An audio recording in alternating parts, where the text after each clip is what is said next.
Bonjour à tous, bienvenue sur cette nouvelle vidéo et aujourd'hui je vous propose de découvrir ensemble des idées et des astuces pour rendre vos combats en solo plus intéressants, voire même carrément épiques.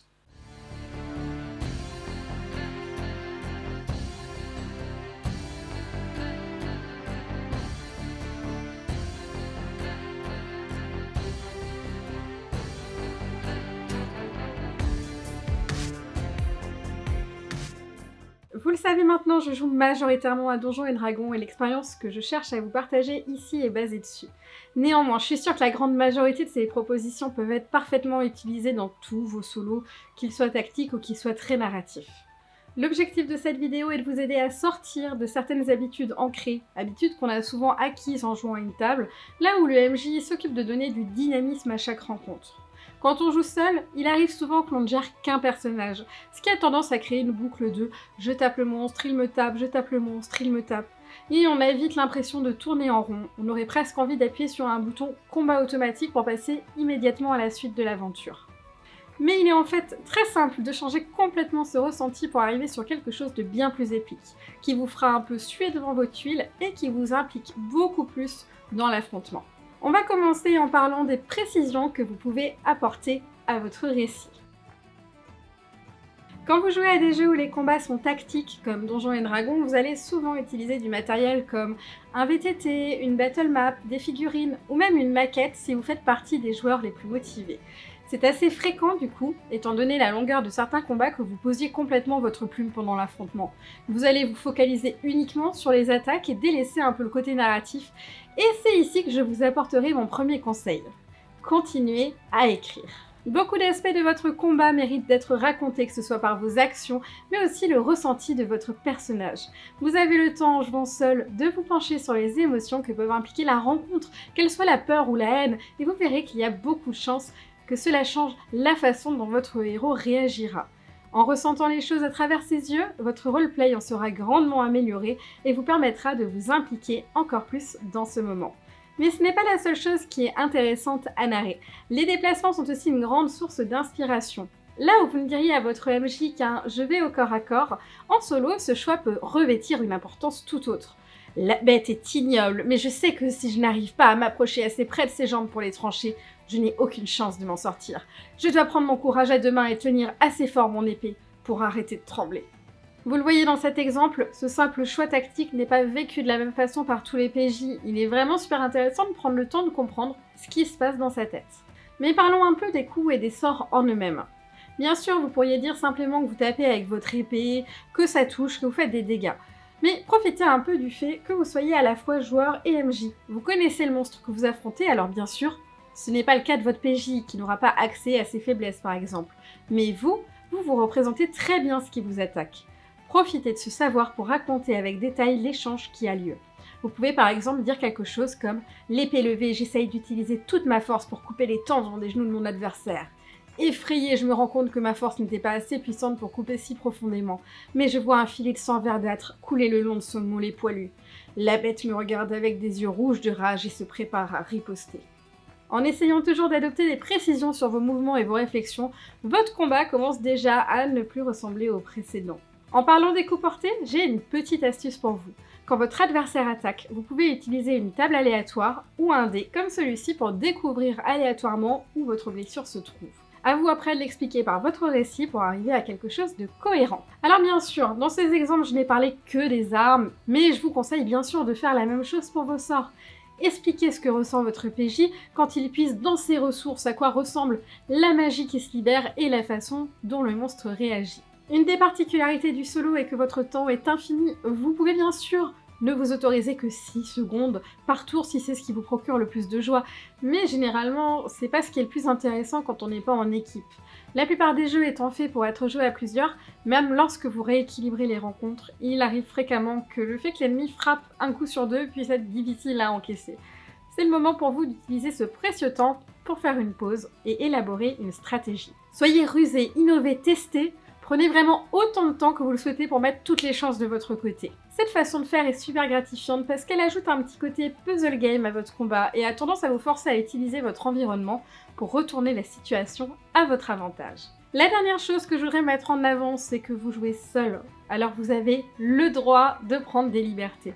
N'hésitez pas à en rajouter si cela peut rendre votre narration plus logique, à modifier un peu les distances pour rendre le tout plus cohérent ou même à ajouter des détails, des réactions qui ne sont généralement pas trop narrées. C'est votre partie, l'essentiel c'est que vous preniez du plaisir en jouant. Maintenant que nous avons parlé de la narration et globalement des affrontements, je propose de passer à l'environnement. Quel que soit le support que vous utilisez, il est intéressant, avant que l'initiative ne soit lancée, de prendre un peu de temps pour rendre votre espace original. Beaucoup d'objets, de caractéristiques de terrain peuvent rendre le combat unique et dépaysant. Alors bien sûr, je ne vous propose pas de modéliser 3600 objets, mais avec un simple feutre ardoise, vous pouvez facilement ajouter tous les détails que vous pouvez imaginer. Si vous souhaitez rendre vos terrains encore plus aléatoires, n'hésitez pas à utiliser le sacro-saint oracle, qui reste votre meilleur allié pour vous mettre des bâtons dans les roues. Les mots-clés sont aussi une superbe aide pour trouver de l'inspiration. N'oubliez pas qu'un simple arbre peut être un abri derrière lequel se cacher, ou même sur lequel grimper, qu'un chariot détruit au milieu d'une route peut être une difficulté pour vos déplacements, ou que des personnes ligotées au sol peuvent ajouter un risque à prendre en compte lors de vos manœuvres. Allez-vous tuer le monstre ou essayer de protéger les gens avant tout? Il est aussi possible d'ajouter des effets, comme des sables mouvants, ou plus basiquement, des branches qui se détachent après une tempête. L'astuce peut être de lancer un des 10 à chaque tour et de faire tomber une branche sur un personnage proche d'un tronc lorsque un sort. À vous de trouver ce qui colle à la situation. En prenant ce temps avant de lancer vos dés, votre combat sera plus complexe et vous poussera à réfléchir tout le long en décidant si vous prenez des risques ou non. Nous parlions avant du fait de prendre le temps d'élaborer des stratégies. Vous le voyez maintenant, cela prend encore plus de sens quand le mob n'est pas la seule composante avec laquelle il faudra jongler. Il arrive souvent lors du jeu que l'on rencontre un monstre d'un niveau plus élevé. La vie est ainsi faite, on ne rencontre pas que des ennemis adaptés, et les particularités des lieux peuvent tout à fait vous aider à gagner du temps pour fuir, à vous échapper par une sortie originale, ou même à ralentir ou neutraliser votre attaquant. Il faut presque voir les lieux d'affrontement comme un troisième protagoniste, qui lui sera neutre et complètement aléatoire. À vous de l'utiliser à votre avantage, ou tout de moins à ne pas le subir pour réussir votre objectif. Il est temps maintenant de passer dans le camp adverse en parlant des ennemis. Votre ennemi n'est pas juste un gros sac à points de vie quand vous jouez en solo, c'est aussi à vous de l'interpréter et de décider de ses actions. Il est donc important avant l'affrontement de prendre un instant pour l'évaluer. Est-ce un être intelligent? Pourquoi attaque-t-il? A-t-il faim? Est-il désireux de voler vos affaires? Est-il aux ordres de quelqu'un? Et si oui, jusqu'à quel stade? Si l'intelligence est gérée par le statistic block, il peut être compliqué de répondre aux autres questions. Si la réponse ne vous vient pas naturellement, servez-vous de votre oracle, qui, en plus de vous libérer un peu niveau imagination, amènera un peu d'aléatoire à l'ennemi. Ces questions sont essentielles car elles apporteront toutes les réactions que le monstre aura. Un animal affamé luttera pendant longtemps, quasiment jusqu'à la mort, là où un bandit de grand chemin s'enfuira dès qu'il comprendra qu'il ne pourra pas gagner. Quand vous interprétez le tour adverse, gardez toujours en tête que c'est un être vivant, doué de plus ou moins de raison, et qu'il possède lui aussi une vie à laquelle il tient. Parfois, cela vous sera d'une grande aide permettant d'écourter un combat, mais ça peut aussi être une difficulté quand vous devez l'achever, ou le traquer à travers une zone. Si vous affrontez une horde, essayez aussi de faire au moins le minimum de ces questionnements, pour savoir si certains vont avoir tendance à s'allier, à se la jouer solo ou à s'enfuir. Le fait de préparer un peu tout ça mentalement vous permettra de gagner du temps pendant le combat, de réussir à prendre des décisions cohérentes rapidement. N'ayez pas trop d'inquiétude si vous débutez. Ces petites questions mentales se résolvent très vite, avec un peu de pratique. Parlons un peu des attaques plus classiques maintenant. En solo, c'est à vous de décider de quelle façon le mob utilise son statistic block. La règle principale est la logique. Un loup aura tendance à essayer de mordre en premier lieu, et un zombie à avancer bêtement vers sa cible. Suivez votre instinct le plus possible. Concernant les êtres intelligents, essayez d'utiliser sa stat block comme vous le feriez avec votre PJ. Utilisez ses actions à son avantage, même si vous savez que ce sera très difficile à encaisser. Si vraiment vous avez du mal à vous décider, sortez l'oracle. Concernant la fuite, certaines personnes apprécient le fait de se baser sur les points de vie du monstre. Une fois la moitié ou les 2/3 perdus, le monstre essaiera de prendre la poudre d'escampette. Personnellement, je ne me sers pas trop de cette astuce, je préfère me baser sur la narration qui a été faite pendant le combat, dont nous parlons depuis tout à l'heure. En fonction des localisations des blessures, de l'état de fatigue ou de rage dans lequel il a été décrit, je décide s'il reste ou non.